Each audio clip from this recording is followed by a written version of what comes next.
Here's a story out of Brooklyn, and you had a white Brooklyn homeowner that's asking for forgiveness. Now they are a studio founder after a local resident complained about brown craft paper dolls depicted hanging from nooses in the woman's home windows for Halloween.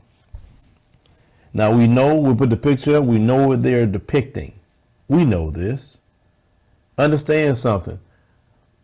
Racism, white supremacy is something that they just can't help doing, okay? They just can't help it. It is second nature to a lot of them.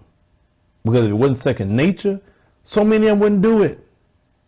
It's second nature to them to have this hatred for us like breathing. I show the stories. It's not like I'm making it up. I'm not making it up. So Danny Rose, the homeowner, lives across the street from a school. She said Wednesday in a public apology, this woman, she posted on a Facebook page on her nonprofit ceramic studio, okay, Art Shack.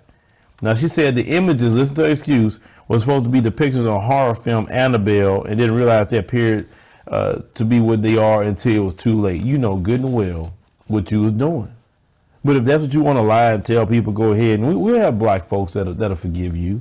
I mean, shoot, black folks to hug you, lady. I mean, that's just where some of us at. I mean, shoot, we'll hug murderous cops and say we forgive, and we go on forgiveness tours. Surely some black people forgive you. I mean, that's just the condition some of us in. So a lot of people was calling it deeply, racially offensive. What else is new? People were saying that they, shouldn't have done that. So she took down the figures or whatever. Talking about she understands that ignorance is no excuse and apology is not enough. Nonetheless, I want to apologize sincerely to my neighbors and community. How many times have we heard apology, but no fundamental change? Instead of apology, I tell people punishment would be better than apology. But there would be no punishment for racism.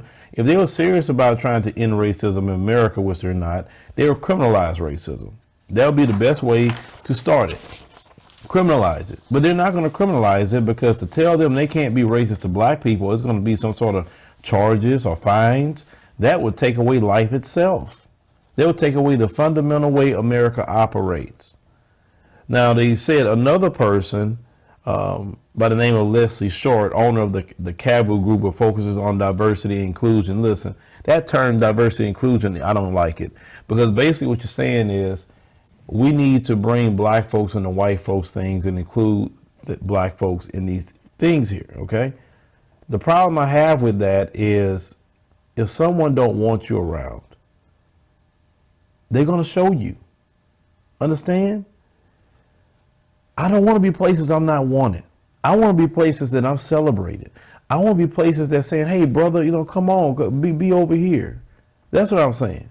And I'm not saying every white person don't want you around. I'm not saying that. Or whoever else don't want you around. I'm not saying that. What I'm saying is too many people have this racist mindset. And why do you have to have a quote unquote diversity and inclusion department? Let you know you have a race problem, a hatred problem. That's why you need to have places where it has quote unquote diversity and inclusion. Now, you could come in and this woman saying she'll come in and teach, bias training. You cannot teach bias training. Hatred is of the heart. Racism is of the heart. Okay. America's operating procedure is to hate black people. Understand? How are you going to teach America not to hate black people? It's no class you could do. You would be teaching those classes 365. You would have to teach those classes every year to even put a dent in it. Okay. You would have to have a strong campaign daily on TV to teach that. You would have to change what people see. When I was in Kenya, everybody on the news was black. You turn on the news here in America, all the CNN anchors are mostly white. Fox News is white. Everybody white. Even though you got Asians, Arabs, blacks, Native Americans, all the different ones in this country, yet everything we turn on is white, white, white, white, white, like nobody else live here. I mean, do you understand how America works? So there's no such thing as no bias training is going to get it.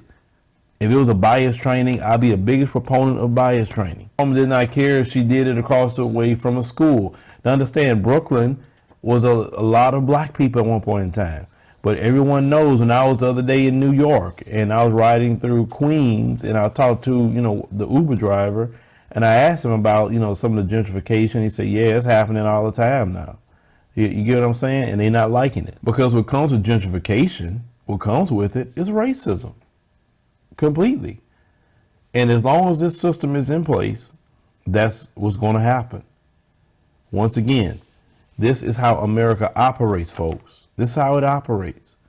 Every day, every other day, you're going to see somebody come out being racist and, oh, I'm sorry for being racist. I didn't know. Man, you know everything about racism because y'all created it. But you play this game because some people play it with you, that you didn't know no difference. You just doing something from a movie or whatever. Come on now. We all know better and what we should and should not do. How come I don't do it? How come you don't see me doing things that's insensitive to people? Because I know better. I know completely better not to do that. So, but y'all like to piss on people's leg and tell them it's rain. Well, leave me a comment. Let me know anything about this particular story out of Brooklyn, New York.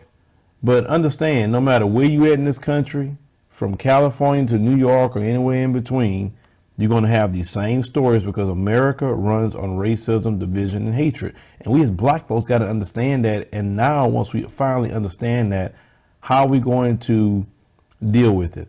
How are we going to make fundamental change with us first so we can not only deal with that while we're still here, but also have our Africa plan, or so we don't have to endure this mess?